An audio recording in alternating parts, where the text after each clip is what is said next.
बहनों, क्या हाल चाल यार। बहुत बहुत स्वागत है उनका जो आज मेरे चैनल में पहली बार आए हैं यार। एक काम करो, चैनल के बाहर जाओ, सब्सक्राइब करो, घंटी बजाओ और अंदर आ जाओ।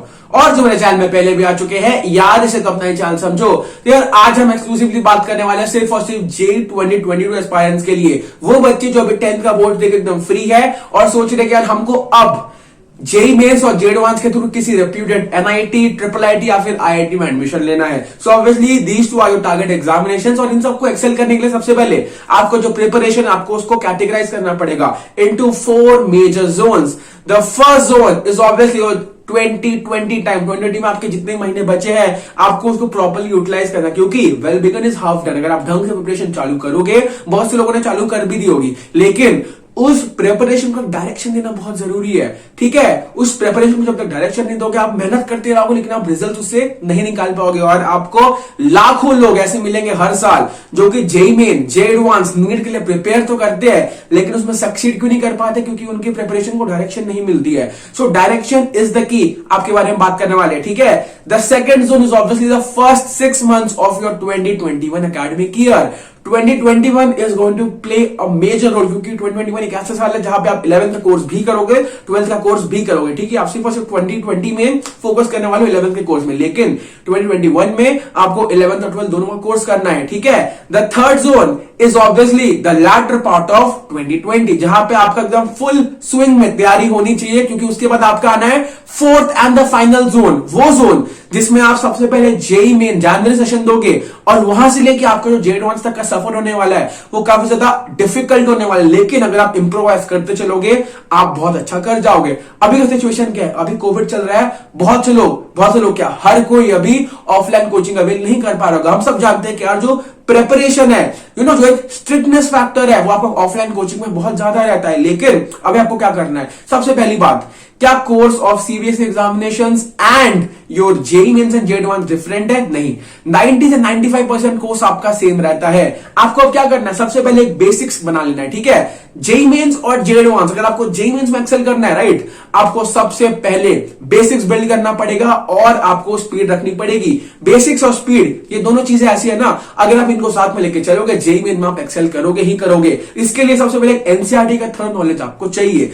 थर्ड नॉलेज जब तक एनसीईआरटी का नहीं रखोगे आप अच्छा नहीं कर पाओगे। ठीक है, और स्पीड के लिए क्या करना है? स्पीड के लिए ज्यादा से ज्यादा आपको टेस्ट देने हैं। आप जब तक ढंग से टेस्ट नहीं दोगे, टाइम टेस्ट नहीं दोगे हर एक चैप्टर का, फॉर एग्जांपल इस हफ्ते आपको एक टेस्ट देना है, ठीक है, आप किसी भी टेस्ट सीरीज में एनरोल करो, इस चैप्टर का फिजिक्स का 2 चैप्टर लो, केमिस्ट्री का 2 चैप्टर लो, मैथमेटिक्स का 2 चैप्टर लो, ढंग से पढ़ो और कम से कम टाइम टेस्ट दो। टाइम टेस्ट से क्या होता है? देखो, आप फुल कोर्स नहीं दे रहे हो, आपका जेई मेन फुल कोर्स आने वाला है, मान रहा हूं मैं, लेकिन जब टेम्परामेंट होता है, एग्जाम टेम्परामेंट होता है, आप उस एग्जाम से ड्राइव कर रहे हो। ठीक है, ये हो गई मेरी पहली बात। उसके बाद बात आती है यार आप कोचिंग नहीं ले पा रहे हो तो इफेक्टिव कैसे बने? देखो, ऑफलाइन कोचिंग इस समय पॉसिबल नहीं है, ऑनलाइन कोचिंग आप कहां से करो दैट इज मोर इंपॉर्टेंट। मैं खुद अनअकैडमी में एजुकेटर हूं, लेकिन यार मैं हमेशा मेरे जितने भी सब्सक्राइबर्स है, मेरे जितने भी फॉलोअर्स है, उन सब के लिए मैं वही चीज उनको प्रेस्क्राइब करता हूं जो कि उनके लिए बहुत ज्यादा बेनिफिशियल हो। मैं कभी भी आप ऐसी चीजें आपको प्रमोट नहीं करूंगा ना जो कि आपको पैसा आपका लूट लेगा लेकिन आपको उतने बेनिफिट्स नहीं देगा। अनअकैडमी में आपकी एमर्ज जो बैच है वो चालू हो रहा है मिशन जेई 2020 एडवांस के लिए। टॉप नॉच फैकल्टी कोटा से आपको पढ़ाने के लिए आ रहे हैं, सब आपको पढ़ाने वाले हैं। आपका जो ग्रोथ है वो हर चीज मॉनिटर होने वाला है। और देखो, सबसे पहली बात आपको बताता हूं, बेनिफिट क्या है इस चीज का। आप जब ऑफलाइन कोचिंग लेते हो, एक चैप्टर चल रहा है उसके बाद एक चैप्टर चलेगा, उनका एक प्री डिफाइंड ऑर्डर रहता है। यहां पे क्या है, आप अनअकैडमी पूरा देख लो, अनअकैडमी एक्सीडेंट का चैनल देख लो, ठीक है, उसके बाद अनअकैडमी स्पेशल क्लासेस देख लो, अनअकैडमी प्लस क्लासेस देख लो, पहले से पूरा कोर्स है वहां पे।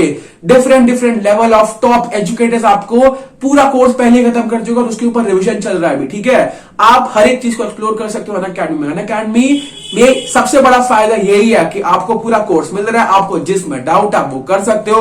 टॉप एजुकेटर्स वहां पे डाउट क्लियरिंग सेशंस भी लेते हैं। ऑफलाइन कोचिंग में ऑब्वियसली डाउट क्लियरिंग सेशन में बहुत से लोग अटेंड नहीं कर पाते, लेकिन आप यहाँ पे घर बैठे बैठे अपने डाउट्स भी क्लियर कर सकते हो। ठीक है, मैंने लिंक देकर डिस्क्रिप्शन में, प्लीज डू फॉलो इट। इसके बाद बात करते हैं यार आपका सेकंड जोन का। सेकंड जोन यानी कि first part of JEE 2020 preparation का, जो आपका 2021 का टाइम है उसका। ठीक है, देखो वहां पे क्या करना है आपको, वहां पे अपने जो प्रिपरेशन है उसको बूस्ट करना है। आप सीधा 12th के कोर्स में घुसोगे, ठीक है, कैलकुलस डेप्थ में पढ़ोगे, इंटीग्रेशन डेप्थ में पढ़ोगे, पीएनसी को प्रोबेबिलिटी से मिक्स करोगे। ठीक है, मैथमेटिक्स की ये बात हो चुकी है। आप एकदम 11th का जो फिजिक्स है और 12th का फिजिक्स है काफी डिफरेंट है, ठीक है। आपको ऑप्टिक्स पढ़ना, आपको इलेक्ट्रोस्टैट्स करना, आपको मैग्नेटिज्म करना, आपको मॉडर्न फिजिक्स करना है, तो ये सारी चीजों में आपको टाइम लगता है, ठीक है। 11th का फिजिक्स मेरे हिसाब से जनरली मेरे को काफी ज्यादा वन डायमेंशनल लगता है। अगर आप उसी चीज को 12th में देखोगे, 12th में उसका एप्लीकेशन क्वेश्चन में बहुत ज्यादा है, तो आपको ज्यादा एप्लीकेशन ओरिएंटेड बनना है क्वेश्चंस का, ठीक है। इससे क्या होगा, आपको जेई एडवांस में फायदा होगा। जो आपका थर्ड जोन है, दैट इज द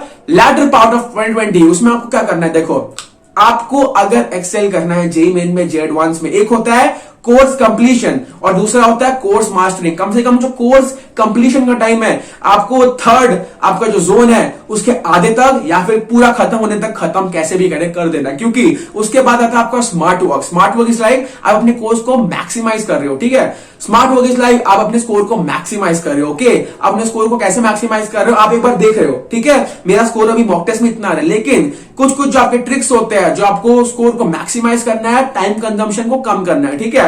उन चीजों को आप मॉक टेस्ट और दे के इंप्रोवाइज कर करके ही सीखोगे, ठीक है। तो मैं चाहता हूं कि आप जितना भी आपका कोर्स है उसको सबसे पहले यार एक स्ट्रक्चर टाइम टेबल बना लो। टाइम टेबल बनाने से क्या होगा, देखो आपको पता रहेगा आपके कितने बैकलॉग्स है। 11th का बैकलॉग जब तक क्लियर नहीं करोगे, 12th में पूरी क्लैरिटी से आप पढ़ नहीं पाओगे, क्योंकि देखो बहुत सारे चैप्टर ऐसे रहेंगे 11th के जिनका एप्लीकेशन आपको 12th में मिलेगा। ऑर्गेनिक केमिस्ट्री देख लो, मैथमेटिक्स देख लो, आपको समझ में आ जाएगा, ठीक है। तो इस चीज को आपको रखना है कि स्ट्रेटेजी वाइज आपको चलते रहना है। जो आपका फोर्थ जोन है, फोर्थ जोन यानी कि आपका जो जेई मेन जनवरी सेशन से लेकर आपका जेई एडवांस तक है, वहां पे आपको इंप्रोवाइज करना है। जेई मेन जे एडवांस का प्रेशर एकदम ऊपर में रहेगा, लेकिन हमको अपना आपा नहीं खोना है, हमको प्रिपरेशन एकदम लिट लेवल की चाहिए और हम उस लेवल से प्रिपरेशन करते रहेंगे, ठीक है। और कोई अगर दिक्कत हो प्लीज मुझे कमेंट करके बताना। This is from my side, समय आ गया आप सब सलाह लेने का। अलविदा।